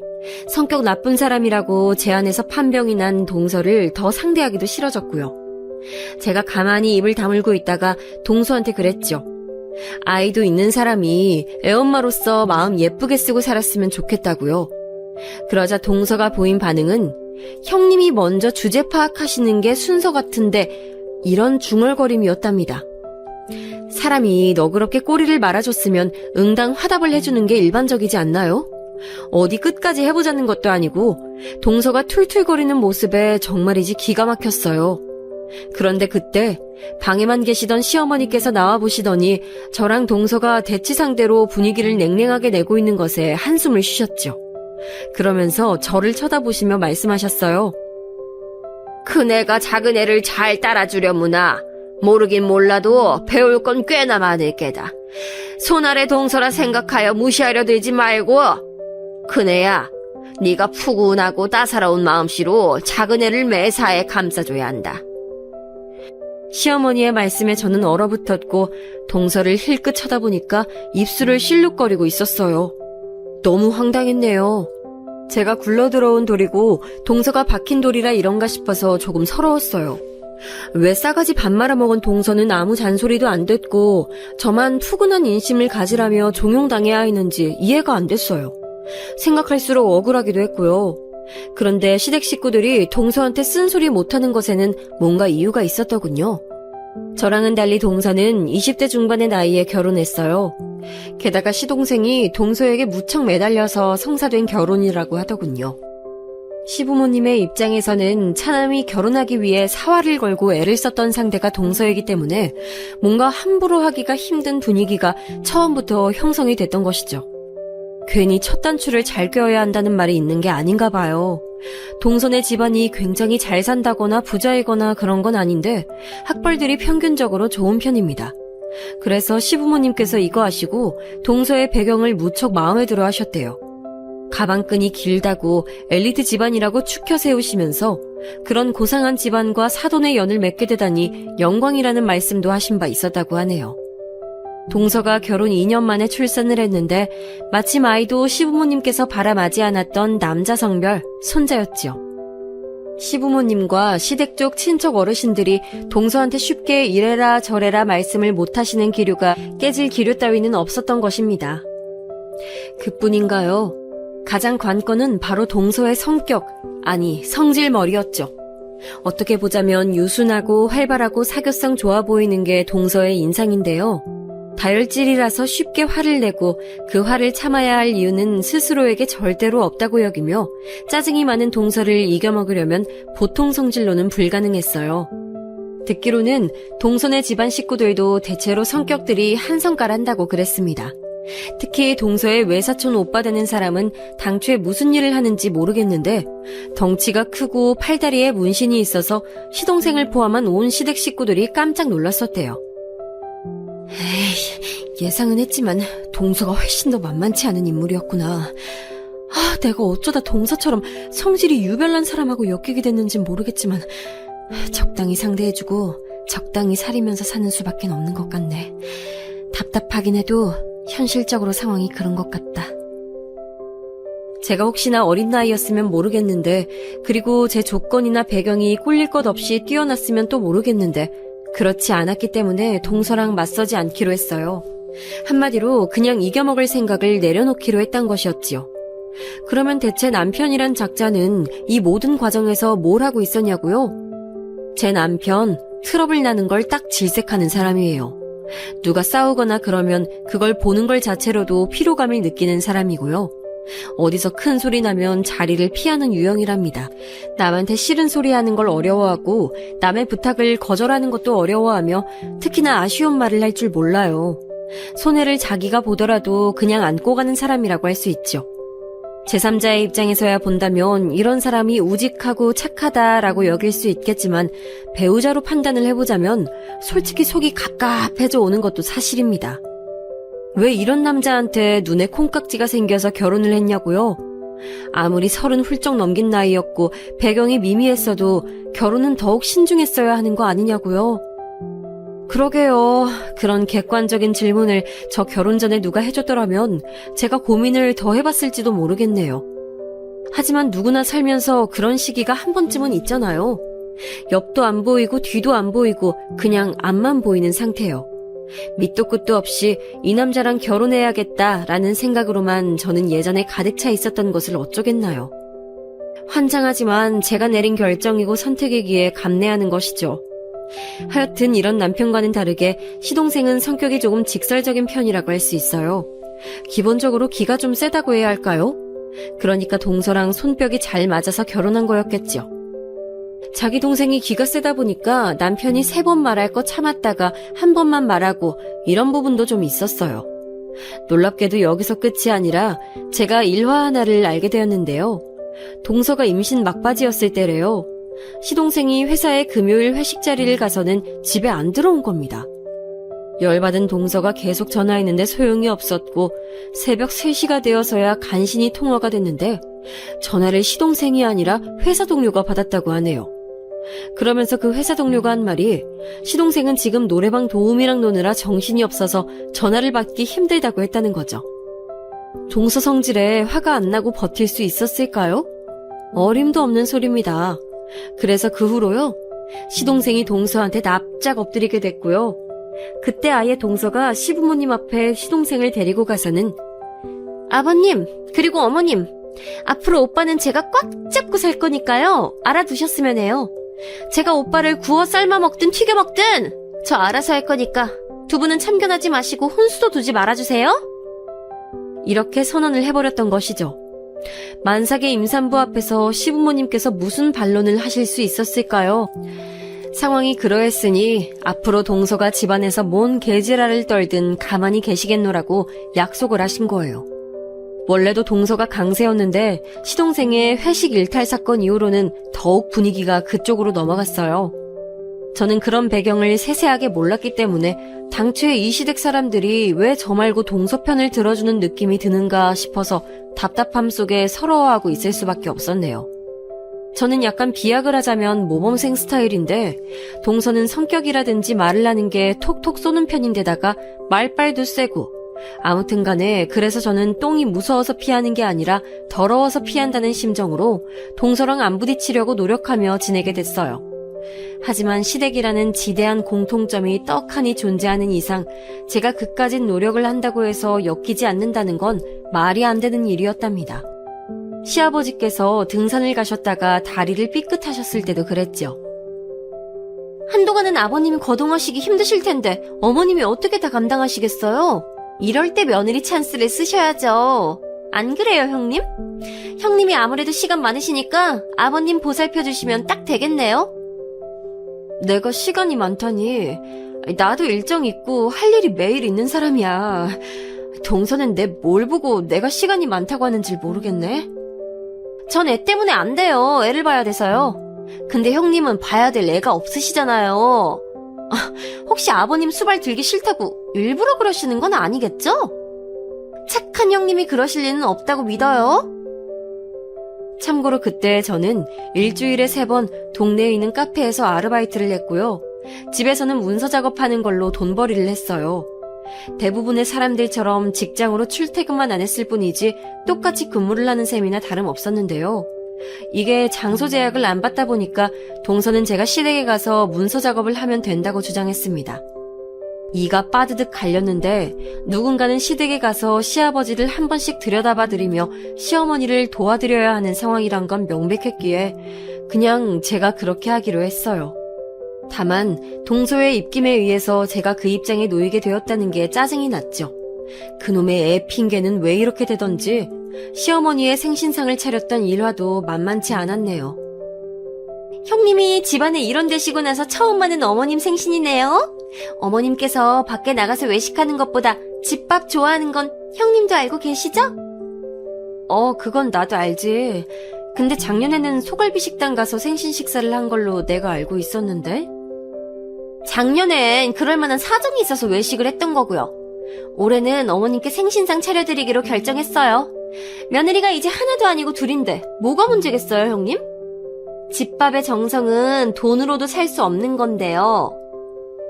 그럼 작년 말고 재작년에는 집에서 생신상 차렸어? 왜 나는 재작년에도 밖에 나가서 해결한 걸로 들었던 것 같지?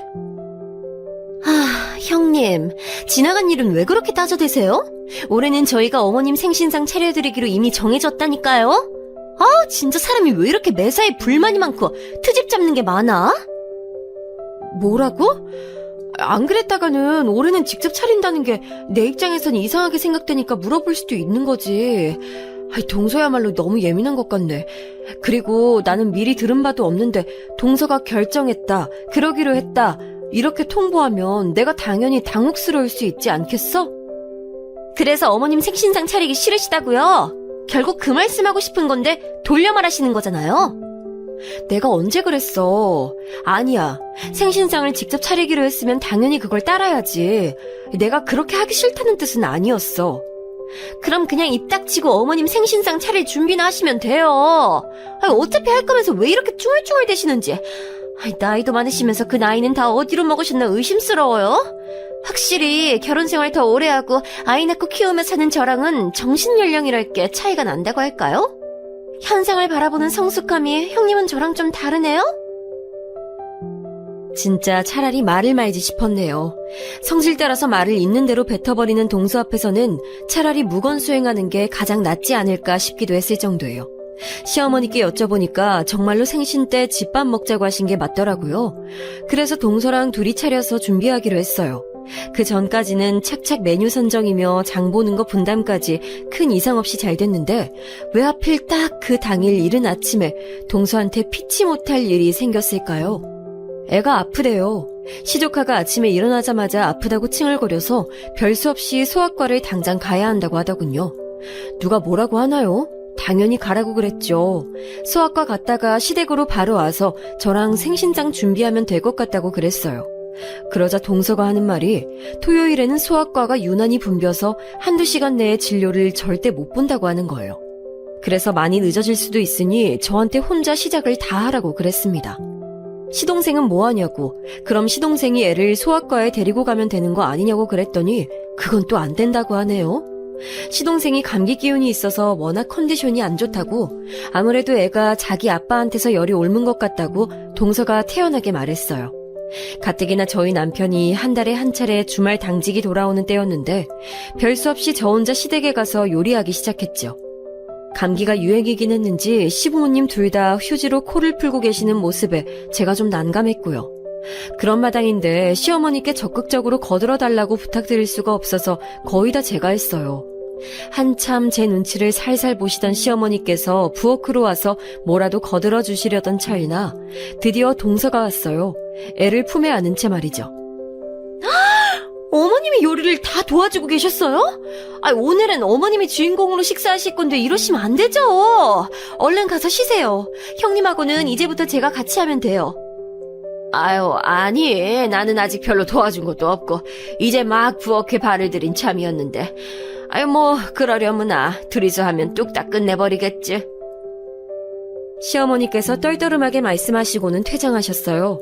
저는 당연히 동서랑 분업을 할 작정이었건만 제가 도마를 들이밀었더니 한 발짝 뒤로 물러나더군요. 자기는 제가 쌓은 공든탑을 빼앗을 생각이 없대요. 그게 대체 뭔 참신한 개소린가 했더니만 처음부터 제가 다 해놨으면 마무리까지 제가 다 해야 맞는 거라고 우기는 거였어요. 제가 어이가 없어서 쳐다봐줬더니 동서가 눈을 부라리면서 자기는 애도 봐야 하니까 정신없어서 부엌에만 못 붙어있는다고 딱 잘라서 말을 하더군요. 왜요, 형님? 그냥 형님이 다 알아서 편하신 대로 요리 끝마치는 게 낫지 않겠어요? 형님이 가방끈이 짧으실 뿐이지 상을 못 차리시는 건 아니잖아요. 혼자서 다 차렸다고 하면 다들 형님을 추켜 세워줄 텐데 뭘 그렇게 마음에 안 들어 하세요? 공로를 세우실 좋은 기회인데요. 그래도 어떻게 혼자 다 하나요? 아무도 없었다면 모를까 동서라는 일꾼이 도착한 이상 제 마음이 생신상을 혼자 다 차리는 쪽으로는 기울 수가 없었어요. 동서는 조금 짜증을 내더니 속이 답답해서 아이스 커피를 사오겠다며 갑자기 밖으로 나가더니 그대로 안 돌아왔어요. 20분이 지나도 안 오길래 동서한테 전화하니까 안 받더군요. 미쳐버리는 줄 알았네요. 결국 그 어머님 생신상이요. 기획은 동서가 했는데 노동은 제가 다 했습니다. 저녁 시간이 돼서 모두가 상 앞에 둘러앉았을 때 저는 저 혼자 이거 다 했다고 말씀드렸어요. 시아버지께서는 놀라셨는지 갑자기 기침까지 몇 번 하셨고요. 그러자 혹시 감기 기운 옮아 붙는 거 아니냐면서 동서가 시아버지를 향해 눈총을 보냈답니다. 동서는 저랑 시선이 마주치자 웃으면서 이렇게 말했죠. 네, 맞아요. 형님이 거의 다 하신 거나 다름없어요. 저는 거들기만 한걸요. 형님이 정말 고생 많이 하셨어요. 그래, 나 좋게 말해줘서 고마워, 동서. 그런데 동서는 뭘 거들었을까? 여기 차려진 것 중에서 동서가 거들었던 게 뭐더라? 내가 잘 모르겠으니까 물어보는 거야. 뭘 그렇게까지 캐모르세요? 알겠어요. 예, 형님이 하나부터 열까지 다 하셨어요. 형님이 전 세계 최고의 요리사세요. 대단하시고요. 존경스러워요. 이러면 됐죠? 감사합니다, 형님. 그때 정말 뒤통수가 뻐근해졌어요. 동서의 황당하기까지 한 그 놀라운 말빨, 사람을 완전히 바보로 만들더군요. 근데 분위기가 제가 거기서 따지고 자시고 할 그런 건 절대 아니었어요. 그리고 왠지 다들 저를 향해 참았으면 하는 눈치를 주는 느낌이었다고나 할까요? 그런 묘한 게 있었어요. 그 이전에도 몇 번 느낀 바 있는 시선들이었죠. 여기서 너만 참으면 문제가 없어 라고 말하는 시댁 식구들의 시선. 그게 어머님의 생신상 앞에서도 느껴지더라 이겁니다. 특히나 동서가 내민 생신 축하 돈봉투에 시어머니께서 환하게 웃으시는 모습을 보며 저는 씁쓸해진 입맛만 다셔야 했네요. 잡채가 근데 왜 이렇게 싱거워요? 아, 형님, 지금 저희들 보고 건강 생각해서 나트륨 좀 줄이라고 경고해 주시는 거예요? 건강할진 몰라도 맛은 영 아니네요. 동서가 그런 말을 하면서 희죽희죽 웃더군요. 남편은 조용히 잡채를 더 가져다가 먹었고요. 시어머니께서는 잡채가 기본 음식이지만 은근히 잘하려고 할수록 어려워지는 메뉴라고 말씀해 주셨어요. 그렇기에 제 기분이 별로 상하지는 않았는데요. 잠시 후에 동서가 저한테 아주 얄미운 발언을 날린 건 타격이 컸죠. 어머, 그래요, 어머님? 그렇다면 확실히 잡채가 형님한테는 어려운 과제였겠네요. 형님 오늘 힘든 시간 보내셨겠구나. 그러면서 아주 작게 박수 2번 짝짝 쳐주더라고요. 저는 살면서 이런들 저런들 모두 어떠하리 같은 생각을 하고 살 때가 많은 사람이었어요. 성향 자체가 어찌 보자면 건조한 기질이 있다고나 할까요? 그랬기에 남을 깊이 미워해 본 적도 없었고 싸워본 적은 더더욱 없었어요. 저보다 훨씬 더 무미건조하고 남한테 관심도 없는 남편을 만나 결혼까지 하면서 그런 제 성향이 오래오래 유지될 줄 알았건만 동서가 자꾸만 저를 뒤흔들더군요. 주먹 꽉 쥐었는데 시어머니의 품에 들린 동서가 건네드린 돈봉투 보면서 간신히 참았어요. 제가 참고 또 참는 걸 보면서 시댁 식구들은 아마 또라이 동서한테 아주 적절한 형님이라고 여겼을 일이에요. 그런데 얼마 후 동서가 저한테 제 친정 여동생이 고졸이냐고 묻더군요. 제가 조금 굳은 얼굴로 맞다라는 대답을 하자마자 동서가 박장대소했어요. 와, 대박이다! 고졸? 고졸이요? 전에 동생분은 대학 다닌다 어쩌고 하셨던 걸 듣고 대졸인가 했더니 중퇴라서 고졸이었어요? 그럼 형님은 자기 집안에서 고학력자인 거네요? 아무도 모르는 핫바리 전문대 졸업했는데 집안에서는 고학력자라니요. 아, 형님 집안 너무 웃겨요. 깔깔 웃으면서 자기 집이랑 저희 집이랑 수준 차이가 심하게 난다고도 했죠. 제가 살아보니까요, 비단 학교 같은 곳에서만 계급이 나뉘는 게 아니더라고요. 직장에 들어가면 사무실 내부에서 그런 비슷한 게 생겨나고 현장 일이면 현장에서 그런 게 생겨나기 마련이에요. 하물며 생판 남이었다가 각자의 결혼으로 엮이게 된 시댁 식구들 사이에서 그런 게 왜 안 생기겠어요. 나이든 뭐든 어떤 것을 근거로 삼아서라도 반드시 서열이 갈리는 것 같더군요. 그리고 동서는 유난히도 그런 것을 무척 좋아하며 즐기고 또한 이용해 먹는 사람이었죠. 반대로 저는 그런 행위 자체가 피곤하게 느껴지고 소모적으로 다가오는 사람이었고요. 형님은 임신 안 하세요? 아이 안 가지세요? 저는 슬슬 둘째를 계획하고 있어서요. 형님이 임신 계획이 있으시다고 하면 왠지 시기를 맞추고 싶네요.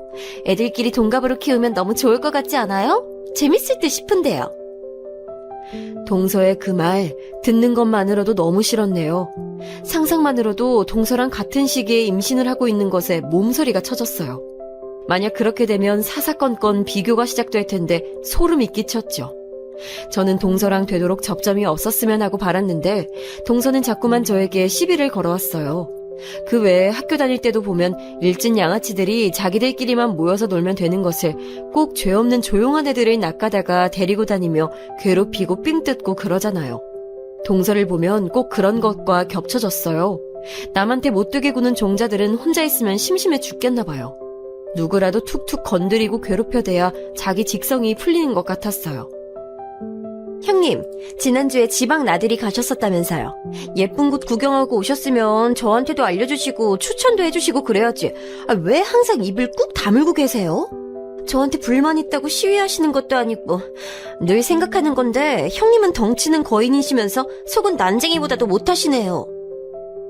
입술을 삐죽거리면서 말을 하는데 마음 같아서는 확 그냥 저 주둥이를 갖다가 손으로 꼬집어버리고 싶었네요. 제 옆에 있으면 자기가 남자의 보호 본능을 일으키는 여리여리하고 가냘픈 몸인 게 강조가 돼서 좋다나 이런 헛소리를 들으면서 저는 속으로 돌을 닦고 있었죠. 참을 인자면 사람 해치는 것도 면한다는 속담 같은 걸 중얼거리면서요. 이윽고 설날 명절이 됐을 때였어요. 설 당일에는 다 같이 식사했으면 좋겠다고 시아버지께서 강조를 하셔서 따르기로 했고요. 저희는 설 전날부터 시댁에 있다가 설 당일에 제 친정으로 가는 순서였고요. 시동생과 동서는 반대로 설 전날에 동선의 친정에 있다가 설 당일에 시댁으로 넘어오는 순서였어요. 정오즈음에 점심 식사 함께 하자는 것으로 얘기가 됐습니다. 저는 시댁에 있던 사람이니 떡국을 끓이는 건 제 몫이 됐지요. 동서는 멀리서 오는 입장이었으니까요. 한 끼 얼른 해치우고 친정으로 가고 싶은 마음이 제 안에서 차오르고 있었는데요. 오전 11시가 다 되어가던 때 시동생으로부터 연락이 왔어요. 출발이 좀 늦어져서 정오까지 도착하긴 힘들 것 같다는 거예요. 시간 맞춰 오라고 그렇게 신신당부를 했었는데 짜증나고 허무하기까지 했죠. 12시에 식사를 해야 친정으로 출발하는 게 여유로운데 시간 더 늦춰지면 곤란할 것 같아. 차라리 우리끼리 시간 맞춰서 먹을까? 제가 남편한테 그렇게 말했는데 시부모님께서 들으시더니 아무리 그래도 설 명절에 유일하게 한 끼 다 같이 먹는 건데 그렇게 따로 행동하는 건 좋지 않다면서 뭐라고 하시더군요. 그래서 시동생한테 몇 시 도착 예정이냐고 그랬어요. 12시 반까지는 무조건 도착할 것 같다고 하더라고요. 그 정도는 솔직히 괜찮을 것 같았기에 알았다고 그랬습니다. 그 시각에 맞춰서 저는 떡국을 준비했죠. 떡국 위에 뿌릴 김가루까지 다 준비하고 시계를 봤을 때가 12시 반이었어요. 그런데 안 오더군요. 시아버지께서도 짜증내시고 남편은 눈치 보면서 시동생한테 전화 걸고 결국 저희 먼저 먹으라는 소리를 들었습니다. 그럴 거면 왜 기다렸는지 모르겠어요. 시부모님과 저희 부부가 떡국을 여유롭게 천천히 다 먹을 때까지도 시동생과 동서는 도착하지 않았어요. 두 사람이 온 건 1시 반경이었죠. 그거 다 기다렸으면 답답해서 큰일 날 뻔했습니다. 오는 길에 둘이서 싸웠는지 어쨌는지 시동생은 미묘하게 표정이 가라앉아 있었고 동서는 신발을 벗을 때부터 신경질을 부리면서 툴툴대더군요. 그러면서 배고파 죽겠다 그랬고요. 저는 제 할 일이 있었기에 묵묵하게 떡국을 푸는 것에 집중했죠. 기껏 상을 차려줬건만 동서는 가타부타 저한테 인사도 안 하고 음식 앞에 앉았어요. 진작에 완성돼 있었던 떡국은 좋게 표현하자면 부드러우며 진국이 돼 있었고 나쁘게 표현하자면 불어 있었으며 진득해져 있었죠. 그런데 먹는 데는 지장 없었어요. 오히려 씹기 괜찮았을 거고요.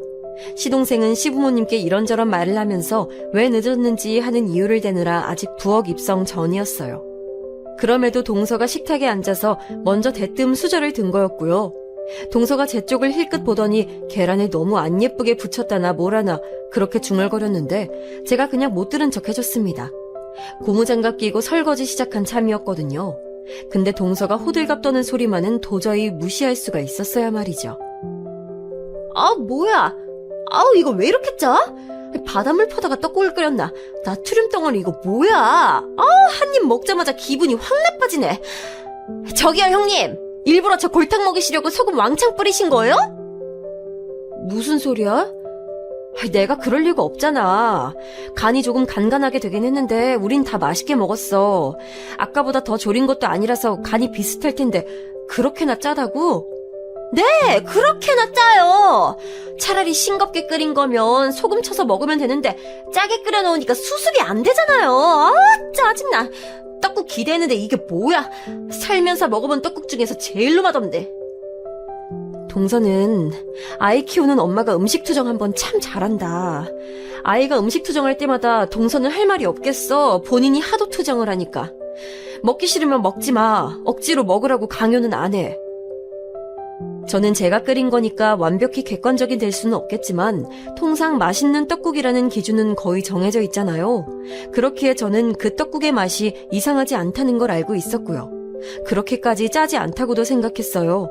시어머니께서도 많이 짜거나 단 거를 잘 못 드시는 편인데 별 말씀 없이 떡국을 다 드셨으니까요. 그것도 국물까지 말이죠. 그래서 동서가 그날 원래 기분이 나빠 보였던 것에 근거해서 저한테 트집을 잡고 화풀이를 하려던 것을 간파할 수 있었어요.